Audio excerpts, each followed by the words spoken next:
So for those that don't remember, I had a big hair algae issue, and that is one of the reasons I got the Mower Blenny.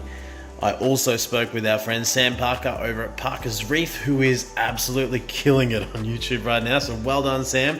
And if you haven't seen his channel, check it out. I can never understand which way this is going to be, but check it out above.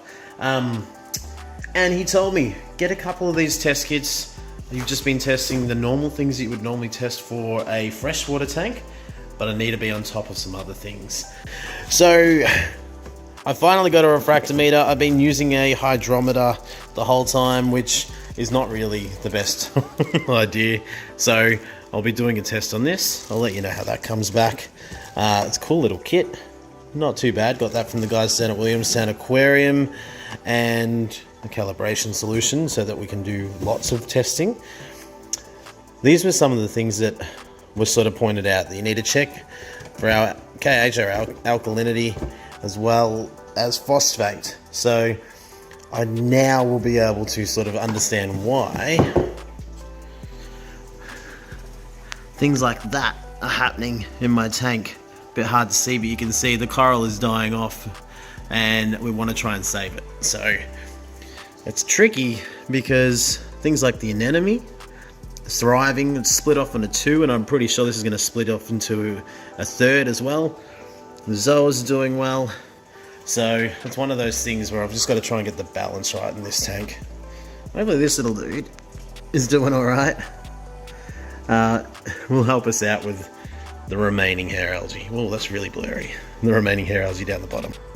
I can't believe you guys can see that, but we want to be around 35. We're sort of around 31, or want to be at 1025. We're at like 1021 or 2. So that means that I need a little bit more salt in the water. So I've probably lost some through evaporation, and I'm going to top up with a bit more salt water now without taking out as much. So we'll try and get this balance right. I haven't filmed with my phone for a while, so I keep forgetting to press the record button, but he is nice and temperature acclimated now. I'm going to do a bit of a drip acclimation to get the water levels right. Then we're going to come back and have a look. I've only just turned the light on, so a lot of the corals are sort of still just coming out a little bit. So we'll have a little bit of a look at that later. And now I have everything I need. Hopefully I get that balance right. The corals will do well.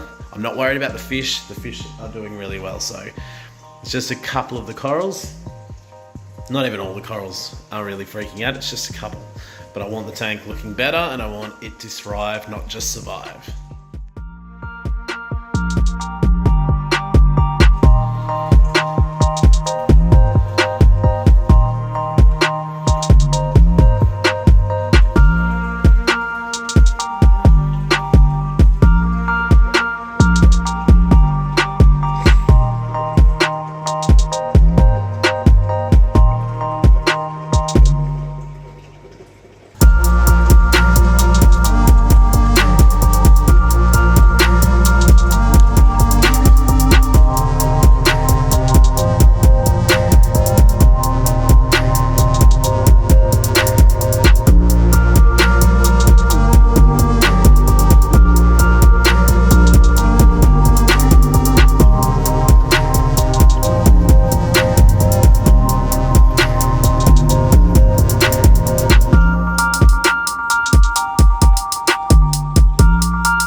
Thank you everyone for joining me. I really appreciate it. And remember, if you get new fish, always acclimate them first. I'm Josh from Acclimate. I'll see you soon.